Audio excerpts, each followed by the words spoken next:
technology that will be able to make sure that everybody in a commercial daycare van is removed from the van, and that way we can hopefully reduce the amount of deaths that we've had.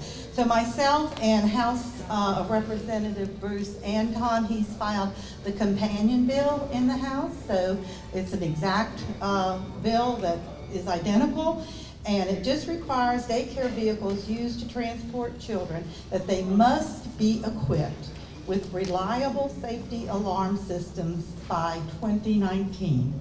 And these systems will alert the daycare drivers that there's someone in the car, and they will be able to then inspect it to make sure that the children have exited. Some daycare centers in Central Florida already use these devices. They've been very proactive about it, but we certainly need to make sure that this becomes a law that everybody will be looking at such a device.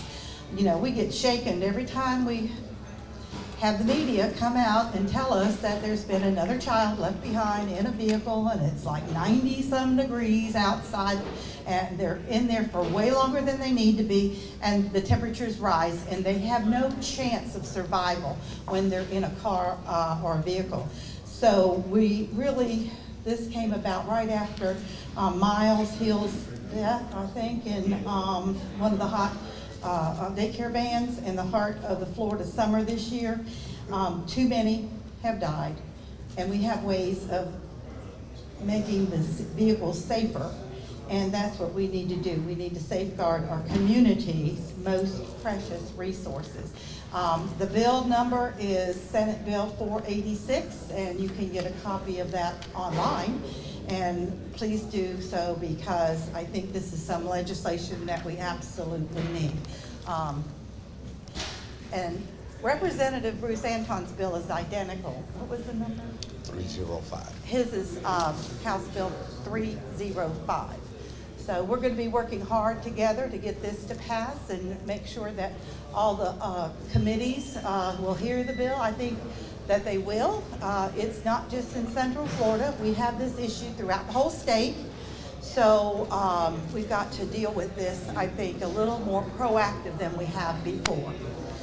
So, Senator, did you want to say anything? No, I feel that this is a great bill. This addresses a safety feature for our children, and we need to stand by and support what Senator Stewart and Representative Antone is doing at this time, filing this bill.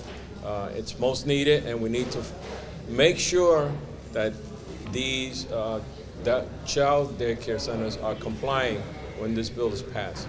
Thank you. Thank you. Senator Bracy? I stand in support of Senator Stewart and Representative Antone. We've had too many children die, and it's very important that we take the next step to make sure these daycares comply. So I will co-sponsor this bill. You have my full support, and I think it's imperative that we get it through the legislature to the governor's desk. Thank you. Thank you. Thank you for coming out.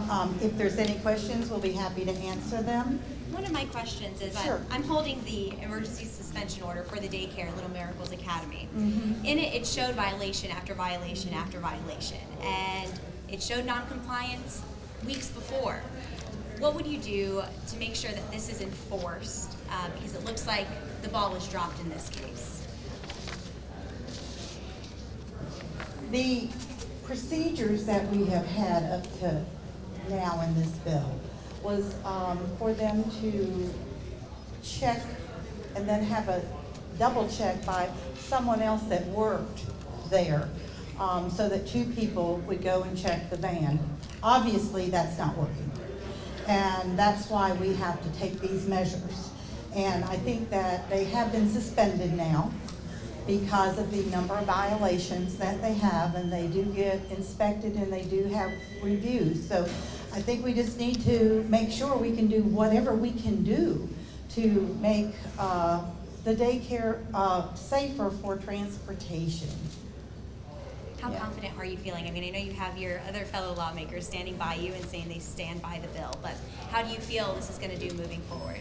I think it'll do fine because, like I said, it's not just Orange County. This has happened throughout the state, and it's happened year after year. So I think that this is a measure by which we can make sure that perhaps at least we have one more measure rather than self-reporting that will be able to be put into play. And these systems are not that expensive. They can run anywhere from $99 on up to $600, $700, depending on the device that you choose. And it has, they just have to be reliable. And so we have the department check all of these devices to find out, to identify the reliable ones. And then we will ask them to use that. But like I said, there's a lot of daycare centers today that are using this new technology so that we can make sure that we're not leaving anybody behind and for potential death. Senator, you have a couple of your Republican colleagues here in the building, but not standing with you right now. Have you had any conversations with the president or with the speaker's office or the key committee chairman about this bill and what they would like to see? I have, and the rules chair has reviewed it, and she is making the appointments to whatever committees that it will go to. But I have spoken to many of my colleagues in the Senate, and they think it's a good bill. What about you, Representative Antone? And likewise, I've spoken with my colleagues in the House of Representatives, and they too are supportive of this. We've also met with the Department of Children and Family. So right now, there should be no opposition to the bill. Linda, I know it's obvious, but I can tell you all have your heart in this. Why introduce this bill? What has motivated you? Like you said, it's heartbreaking. Speak from your heart why you have put this bill together. No one likes to get up in the morning and read a newspaper article or see a television report that said another child has been left behind in a commercial vehicle or van by a daycare worker and that they are now deceased. My sympathy can go out to the parents, but we need to be proactive. We need to do something that will make it maybe a little bit less of this happening, and I think this technology will be successful in making sure that we have less deaths from the commercial vehicles that are transporting our children to daycare centers. So it's important that we go whatever step that we can to make sure that we're not having to wake up in the morning and hear the tragic news of our children being left behind and being deceased. Is there anyone else who would like to step up? No, okay. Well, nationwide, there's about 40 deaths every year due to a child being left in a vehicle. And so again, we're just trying to add some kind of technology that will just help ensure that no child gets left behind in a van. And again, it's heartbreaking. But I mean, when you follow the details of this story with Miles Hill, man, it's just, there's so many things that could have been done to prevent this. And again, if this one piece of technology, whether it's an app, whether it's a seat, sensor, or whatever it is that we can introduce into this equation that uses technology to make sure that no kid is left behind, then we think that's the right thing to do, the proper thing to do. I know that you briefly mentioned this, sorry Michelle.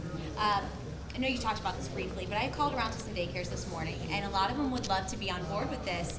They are afraid about the resources part of it, and I know you said it varies in prices and stuff. What would you say to their concern when it comes to, I just don't think I have money to put this type of alarm in my van? There's a huge liability issue that they are always going to have to deal with. So by taking these new technologies, it may reduce that liability, and not only will it save lives, but they're already going to have a liability issue when this happens, and they risk losing their license. So they will no longer be a daycare center because they've now lost their license. So I think it's in their best interest that they look into this technology and put it in their vehicles, because the parents will feel better about it. You know, they'll know that their child is being picked up, but they have this backup for making sure that they aren't left in the vehicle. So it's a win-win for not only the daycare facilities, and like I said, there's several levels of cost. And we just have to make sure that whatever that level is, it's reliable. Did you want to say something, Yes, Representative Mercado?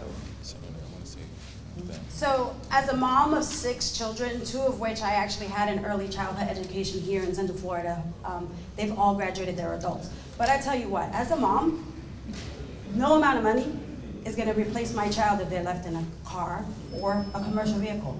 So as far as the parents are concerned, this is one extra layer of protection for their children. When they drop them off in the morning, they want to make sure that they're getting them back in the same fashion, safe and sound. The last thing any parent wants to know is that it was their child that was forgotten. It was their child that died in that seat because someone was too busy or too careless or just distracted. So if an alarm that costs between $100 and $5, I don't care what it costs, the facility needs to figure out a way of either trying to get it. There are grant systems, there's all kinds of ways. Parents will donate. I promise you there will be parents that will say, I'll sign up first, because I want to know that my child is safe, that my child was not left behind, that my child will grow up to an adult and be proactive. Thank you. So you're speaking here as a parent. Yes, ma'am. Well, there are 6. Yes, ma'am. When you have heard, and we've heard it many times, of a child being left behind, just what does it do to your heart? It breaks my heart. And let me tell you that I was left behind as a child at a beach by accident, and that stays with you forever. And that was something that I wasn't hurt, right? I wasn't ill.